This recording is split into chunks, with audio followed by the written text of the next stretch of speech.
Hello everyone. आज का topic है audit report. Audit report auditing का एक बहुत इंपॉर्टेंट चैप्टर है। इसमें से आपका एक 16 मार्क्स का क्वेश्चन 100% आएगा। तो ऑडिट रिपोर्ट होता क्या है? बहुत सिंपल सा टॉपिक है। ऑडिटिंग आप अब तक कर चुके हो। तो ऑडिटिंग क्या होता है? ऑडिटिंग में हम एक ऑडिटर अपॉइंट करते हैं ऑर्गेनाइजेशन की बुक्स ऑफ अकाउंट्स को वेरीफाई करवाने के लिए। तो जब ऑडिटर बुक्स ऑफ अकाउंट्स को वेरीफाई कर लेता है तो जितना भी काम उसने किया वेरिफिकेशन का, यानी बुक्स को सत्यापन का जितना भी काम उसने किया, तो उसका वो एक ब्रीफ डिस्क्रिप्शन देगा जिसके ऊपर वो अपने साइन करेगा। इसी डिस्क्रिप्शन को ही ऑडिट रिपोर्ट कहते हैं। आगे है, according to section 143 of companies act 2013, after the completion of an audit the auditor has to issue a report relating to accounts, profit and loss account, balance sheet and relevant documents which is presented by the company in the general meeting. तो ये भी same बात है कि जब auditor अपना काम complete कर लेता है तो वो क्या करता है, एक रिपोर्ट इशू करता है कंपनी को, कंपनी के अकाउंट्स के संबंध में, उसके profit and loss account, balance sheet और रेलेवेंट अकाउंट के संबंध में, जिसे कंपनी अपने जर्नल मीटिंग में यानी अपनी आम सभा में प्रेजेंट करती है।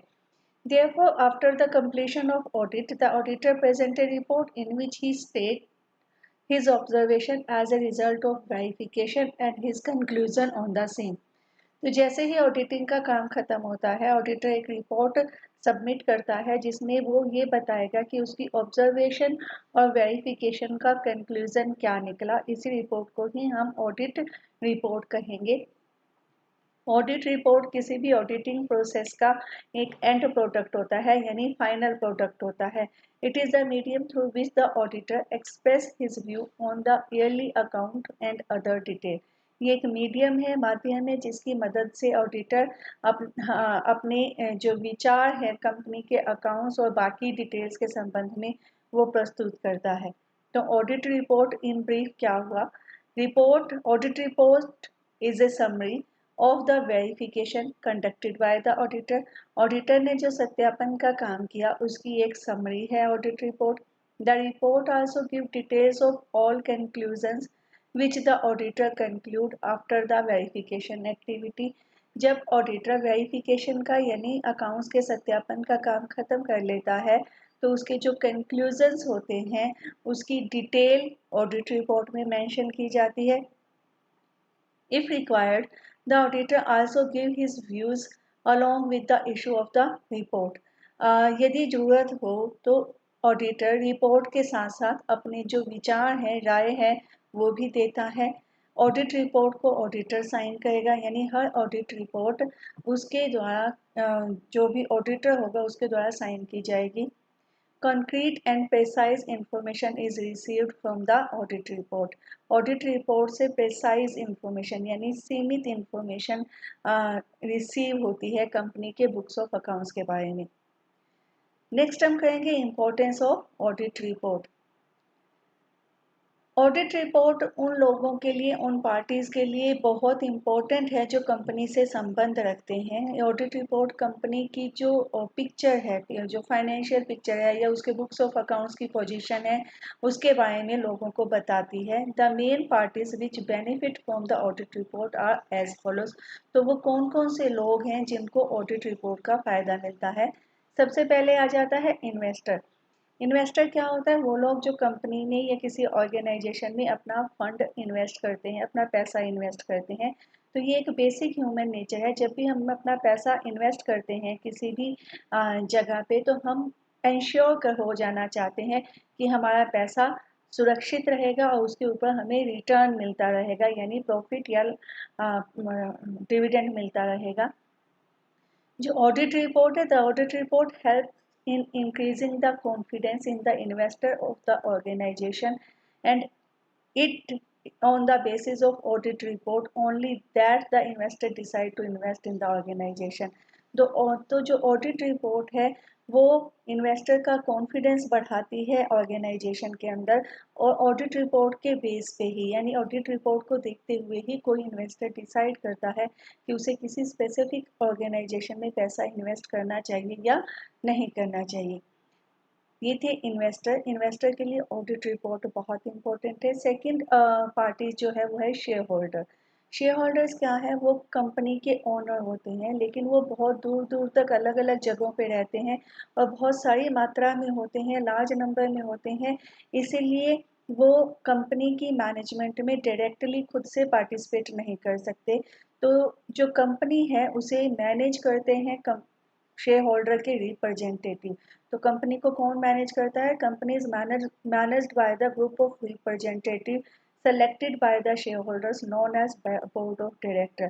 क्योंकि शेयर होल्डर्स लार्ज क्वांटिटी में होते हैं और दूर दूर जगह पे रहते हैं, डायरेक्टली वो खुद तो कंपनी को मैनेज कर नहीं सकते, तो उनके द्वारा चुने हुए लोग, उनके रिप्रेजेंटेटिव, उनके प्रतिनिधि, जिसे बोर्ड ऑफ डायरेक्टर कहा जाता है, वो कंपनी को मैनेज करते हैं। इस तरह से कंपनी की जो मैनेजमेंट है और जो उसकी ऑनरशिप है, वो दोनों सेपरेट सेपरेट लोग कर रहे होते हैं।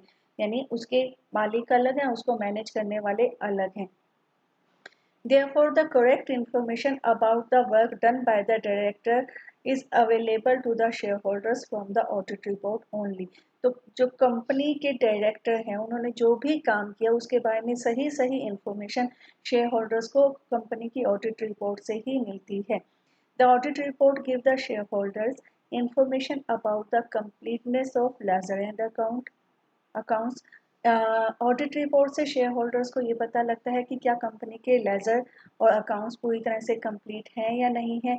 उनकी एक्यूरेसी के बारे में, यानी उनकी शुद्धता के बारे में पता लगता है, और साथ में ये पता लगता है क्या लेजर और अकाउंट्स, कंपनी के जो लेजर और अकाउंट्स हैं, वो अकाउंट्स के प्रिंसिपल्स यानी अकाउंट्स के जो सिद्धांत हैं उसके अनुसार बनाए गए हैं या नहीं बनाए गए।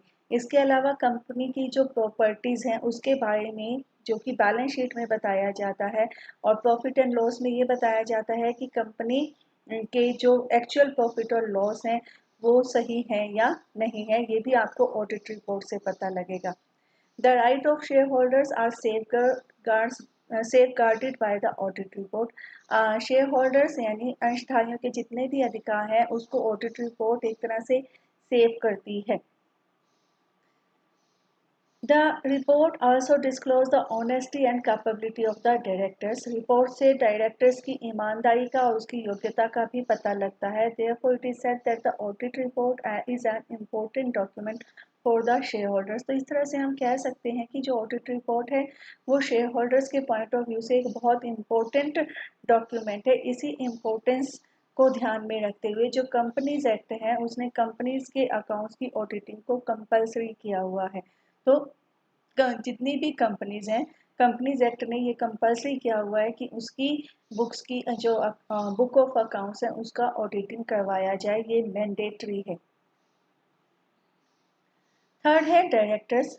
डायरेक्टर्स के लिए भी ऑडिट रिपोर्ट बहुत मायने रखती है। डायरेक्टर्स वो लोग होते हैं जो चुने हुए प्रतिनिधि होते हैं, शेयर होल्डर्स जिनको चुन के कंपनी की मैनेजमेंट सौंपते हैं, वो लोग डायरेक्टर्स होते हैं। डायरेक्टर्स का ये काम होता है कि कंपनी की भी जितनी भी एक्टिविटीज़ हैं उसके रिगार्डिंग वो पॉलिसीज़ फॉर्मुलेट करें, लेकिन डायरेक्टर्स के पास इतना समय नहीं होता कि कंपनी की सारी एक्टिविटीज़ को वो खुद से देख सकें।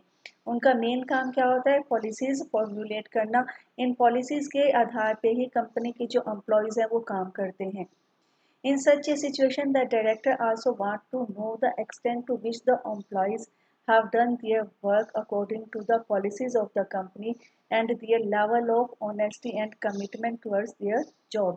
तो डायरेक्टर्स ये जानना चाहते हैं कि कंपनी के जो एम्प्लॉयज़ हैं उन्होंने जो काम किया, क्या वो कंपनी की पॉलिसीज़ के अकॉर्डिंग किया या नहीं किया, क्या उन्होंने अपना काम जो है वो ईमानदारी से और वचनबद्धता से किया या नहीं किया। ये सारी इंफॉर्मेशन भी कहीं ना कहीं डायरेक्टर्स को ऑडिट रिपोर्ट से ही मिलती है। नेक्स्ट आ जाता है क्रेडिटर्स। क्रेडिटर्स के लिए भी ऑडिट रिपोर्ट बहुत इंपॉर्टेंट है। क्रेडिटर्स वो लोग हैं जो कंपनी को सप्लाई करते हैं, गुड्स सप्लाई करते हैं, क्रेडिट पे गुड्स सप्लाई करते हैं, रिसोर्सेज सप्लाई करते हैं।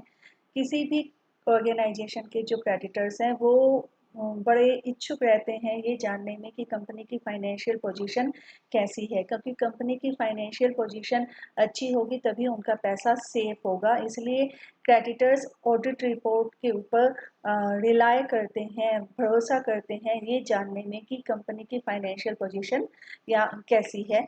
They can find out from the audit report if their money is safe, whether the organization is in the position to return it or not. Audit report से ही उन्हें पता लगता है कि क्या उनका पैसा सुरक्षित है या नहीं है, क्या ऑर्गेनाइजेशन उनके पैसे को सही समय पे वापस कर देगा या नहीं करेगा। नेक्स्ट आ जाता है गवर्नमेंट। गवर्नमेंट के लिए जो ऑडिट रिपोर्ट है वो बहुत इंपॉर्टेंट है, क्योंकि बिजनेस और गवर्नमेंट का डायरेक्ट रिलेशनशिप होता है। जब भी किसी देश में बिजनेस की ग्रोथ होती है, इंडस्ट्री की ग्रोथ होती है, फाइनेंस की ग्रोथ होती है, तो ओवरऑल कंट्री की भी ग्रोथ होती है। कि गवर्नमेंट ये जानना चाहती है कि कम देश के अंदर जो कैपिटल है उसका मिसयूज तो नहीं हो रहा, जो इन्वेस्टमेंट है उसको डिसइनकरेजमेंट तो नहीं मिल रही। इसीलिए गवर्नमेंट की पार्टिसिपेशन इंडस्ट्री में या बिजनेस में बहुत इम्पोर्टेंट हो जाती है। इसके अलावा गवर्नमेंट भी पैसा इन्वेस्ट करती है गवर्नमेंट कंपनीज में, यानी जितनी भी गवर्नमेंट कंपनीज हैं उसमें गवर्नमेंट का पैसा लगा होता है। The government also give loan and financial assistance to other business and industry. Government जो है वो बिजनेस इंडस्ट्रीज को फाइनेंस भी देती है, लोन भी प्रोवाइड करती है। इसीलिए गवर्नमेंट भी ये जानना चाहती है कि क्या उसका पैसा सेफ है या नहीं। ये सारी इंफॉर्मेशन गवर्नमेंट को ऑडिट रिपोर्ट से ही मिलती है। लास्ट आ जाता है टैक्सेशन ऑफिसर। बहुत सारे टैक्सेशन ऑफिसर्स हैं, जैसे इनकम टैक्स ऑफिसर है, सेल्स टैक्स ऑफिसर है, जीएसटी ऑफिसर है, एक्साइज ऑफिसर है। ये सारे के सारे ऑडिटेड अकाउंट्स के ऊपर भरोसा करते हैं और उसी के आधार पे डिसीजन लेते हैं टैक्स कैलकुलेशन के लिए। यानी यदि किसी कंपनी के या किसी ऑर्गेनाइजेशन की बुक्स ऑफ अकाउंट्स की ऑडिटिंग हो चुकी है, ऑडिट रिपोर्ट आ चुकी है, तो जो टैक्सेशन ऑफिसर्स हैं वो कोई ज़्यादा वेरिफिकेशन नहीं करते, उसी रिपोर्ट के भरोसे पे ही वो अपने डिसीजन ले लेते हैं। तो this helps in increasing the amount of tax. Audit report और टैक्स के अमाउंट को इंक्रीज करने में हेल्प करती है। Such tax is an important source for the revenue of government. ये जो टैक्स है जो बिजनेस ऑर्गेनाइजेशन से इकट्ठा किया जाता है वो गवर्नमेंट के लिए रिवेन्यू जनरेट करने का बहुत इम्पोर्टेंट सोर्स है। इसलिए ऑडिट रिपोर्ट गवर्नमेंट के लिए बहुत इम्पोर्टेंट है। तो ठीक है, आज का टॉपिक इतने तक ही। आज हमने किया meaning of audit report and importance of audit report. Thank you.